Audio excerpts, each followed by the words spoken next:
Oke, halo teman-teman, kita kembali lagi ke video kedua untuk pertemuan ke 12 dan 13 ini. Jadi aku sengaja share videonya ini, buat videonya ini jadi satu karena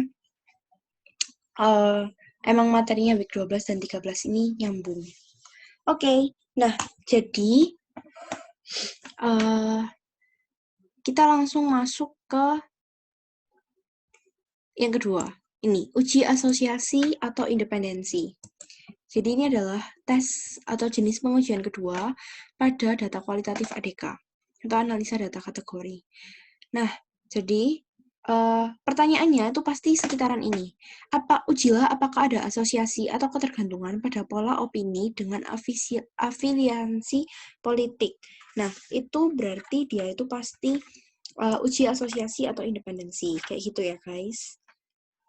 Nah, atau mungkin misalkan kayak gini. Jadi, ada contoh nih.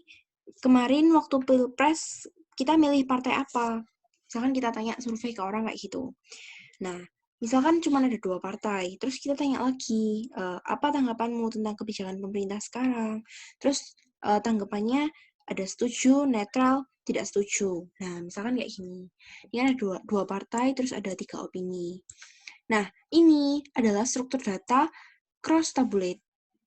Ya, cross tab kalau disingkat. Ini struktur datanya tuh cross tab. Jadi, pertanyaannya itu kayak sekitar apakah ada keterkaitan atau tidak, atau hubungan, nah, atau ketergantungan, asosiasi, kayak gitu-gitu.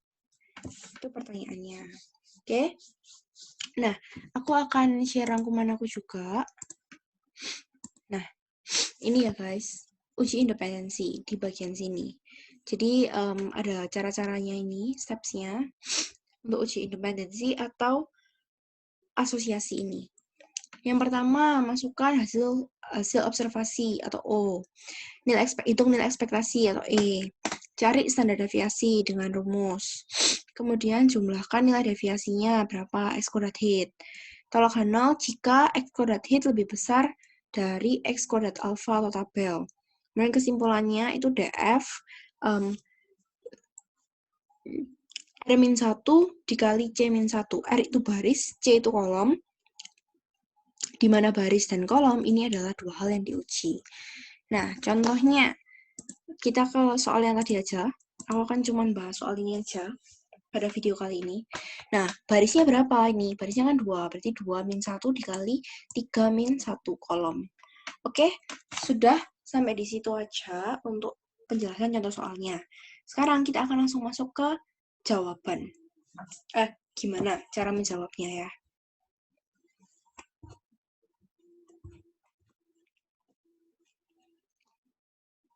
Nah, ini. Kita masuk ke bagian cross tab ini.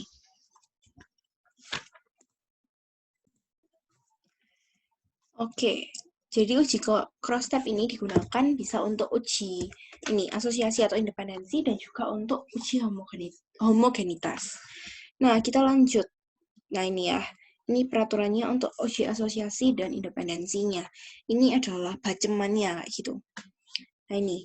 Pengujian bertujuan untuk mengetahui apakah karakteristik itu dependen atau independen terhadap observasi. Nah, hipotesisnya tetap pakai proporsi. Oke, ingat ya, tadi kan kita pakai G-square soalnya. Bisa dilihat lagi grafiknya kalau misalnya lupa. Nah, ini Hanel H1 pasti Hanelnya sama, H1-nya berbeda. Ada minimal satu yang berbeda. Atau kalau misalnya ditulis pakai kata-kata itu seperti ini. Statistik ujinya pakai yang ini aja, di mana DF-nya adalah ini. R itu baris, C itu kolom. Oke, nah terus daerah atau Hanelnya jika ini. Ambil keputusan, kemudian jangan lupa berikan kesimpulan. Nah, oke, ini soal yang tadi ya. Ini sebenarnya sama aja. Oke, sebentar. Buka rangkuman aku dulu.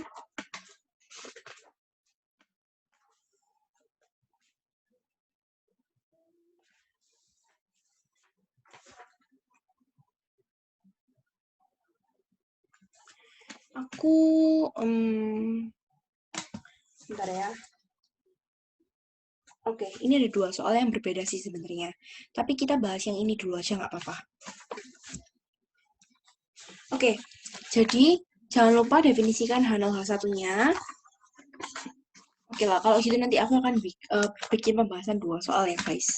Jadi kalian lumayan bisa mengerti. Nah, jadi ini H0 H1-nya. Jangan lupa didefinisikan dulu.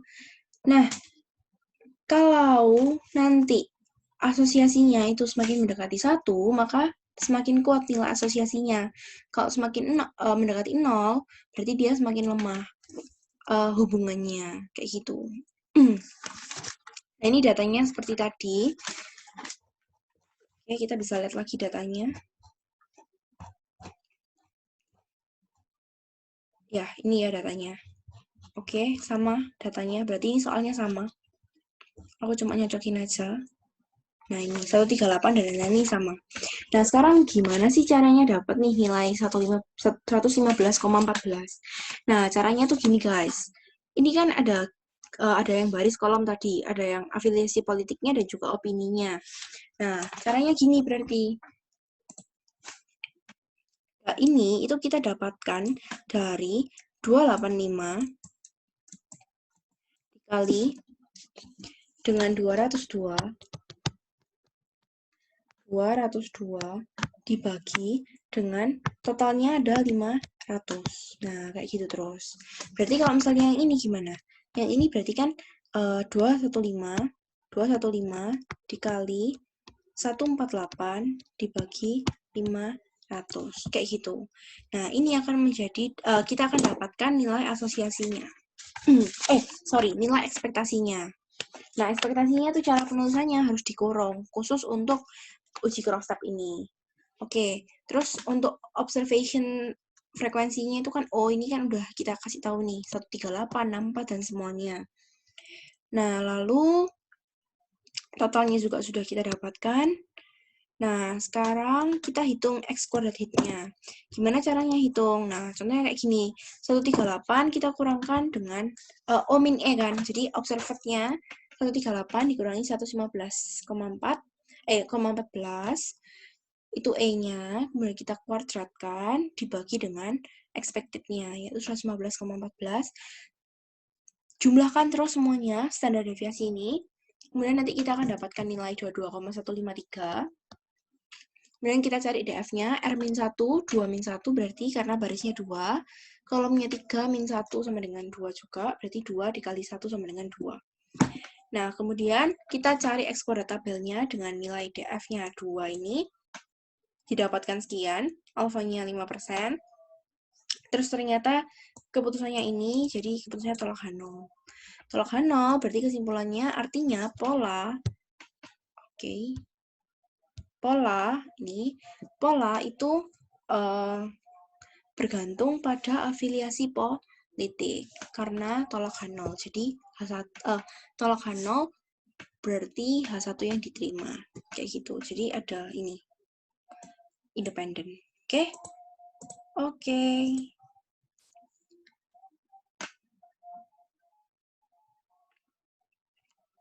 Nah, ini kalau misalnya kita pakai si Minitab, terus ini grafik OE. Ini tinggal digambar aja, tapi kayaknya nggak perlu sih kalau misalnya mau gambar.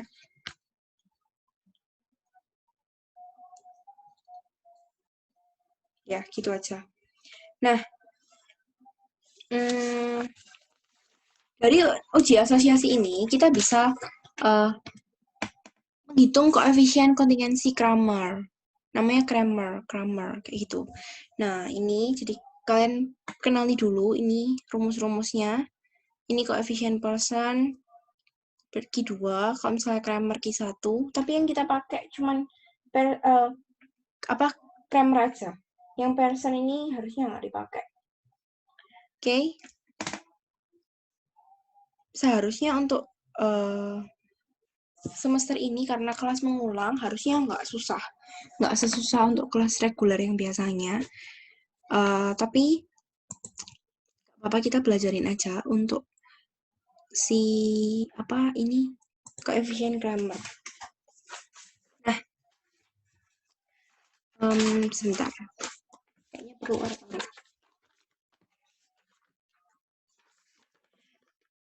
Oke, cross step udah beres. Oke, sekarang aku oret-oret untuk Cramer coefficient-nya. Nah, jadi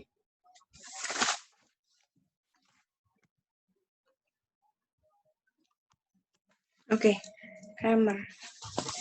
Cramer itu kan tadi kan syaratnya harus 0 lebih kecil sama dengan Q 1 ya berarti ya. Lebih kecil sama dengan 1. Q 1 itu berarti punya Cramer. Tapi kalau misalnya mau dianggap Q aja nggak apa-apa harusnya. Yang penting jelas kalau misalnya emang Cramer. Cuma saran aku ya udahlah pakai Q 1 aja sesuai dengan yang di soal di slide kayak gitu. Nah, misal kita kan tadi udah ambil survei kan, acak 500 orang.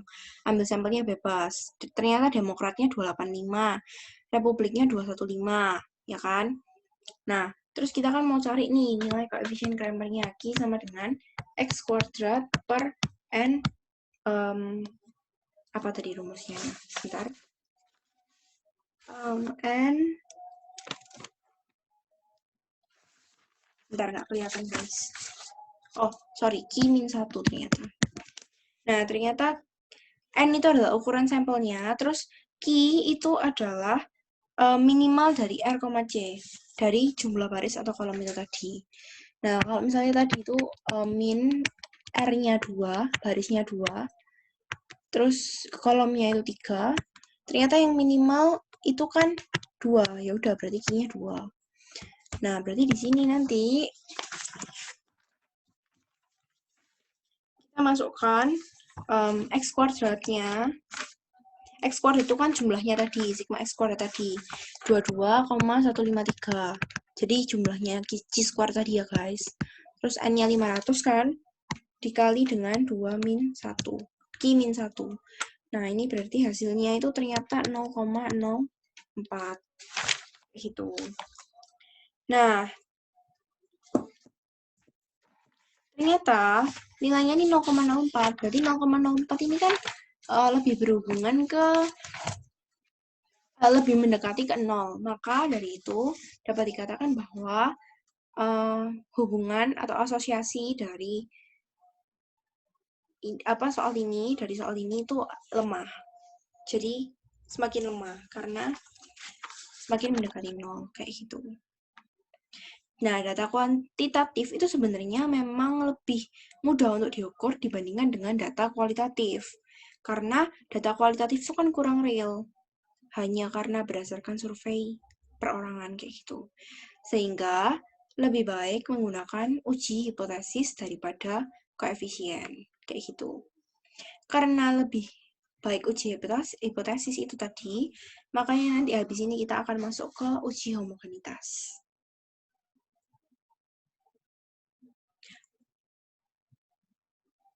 Oh bukan, sorry, maksudnya tadi untuk soal ini ketika kita itu untuk uji asosiasi ini ya, kalau misalnya kita mau melakukan pengujian itu memang lebih baik menggunakan uji hipotesis yang seperti tadi kita definisikan H0 H1 daripada sekedar pakai koefisien, karena kalau pakai koefisien ini kurang akurat kayak gitu.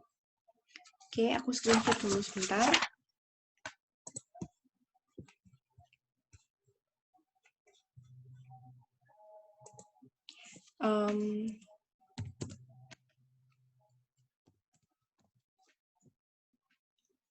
Ya, mungkin aku mau bahas satu soal lagi. Bentar.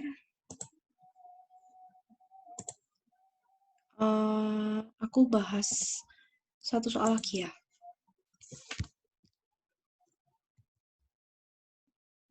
Nah ini. Aku mau bahas yang ini. Untuk uji cross step. Nah ini sebenarnya caranya sama. Ini agak nggak jelas sih aku fotonya. Tadi cepet-cepetan soalnya udah malam. Udah jam 11:30 malam. Nah, ya intinya ini ada O-nya 55, 56, 78 dan seterusnya ini. Kemudian kita harus cari nilai expected-nya dengan cara misalkan kayak gini untuk yang 55 ini ya. Berarti 200 kali 189 dibagi dengan 650. Nah, pertanyaannya apa ada perbedaan penetrasi di antara tiga kotak? Definisikan dulu H0 H1-nya, ini kurang, jangan lupa. Kemudian nanti kita jumlahkan semua X kuadrat hit-nya. Jadi semua nilai ekspektasi ini kita jumlahkan.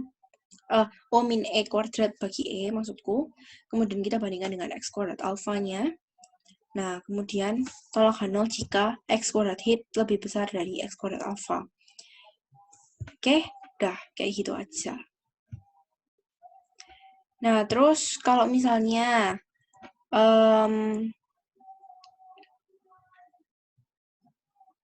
oke, nanti aja kita masuk ke sininya. Oke. Sampai sini aja videonya untuk uji yang kedua, yaitu uji asosiasi atau independensi dilengkapi dengan uji koefisien Cramer. Nah, kalau misalnya ada pertanyaan, silahkan hubungi aku lewat grup line asisten Sista 2. Langsung tanyain di grup aja, kemudian atau boleh komen di bawah. Terus jangan lupa komen nama NRP kalian untuk mendapatkan bonus di week 12 dan week 13. Oke, sekian video dari aku. Terima kasih.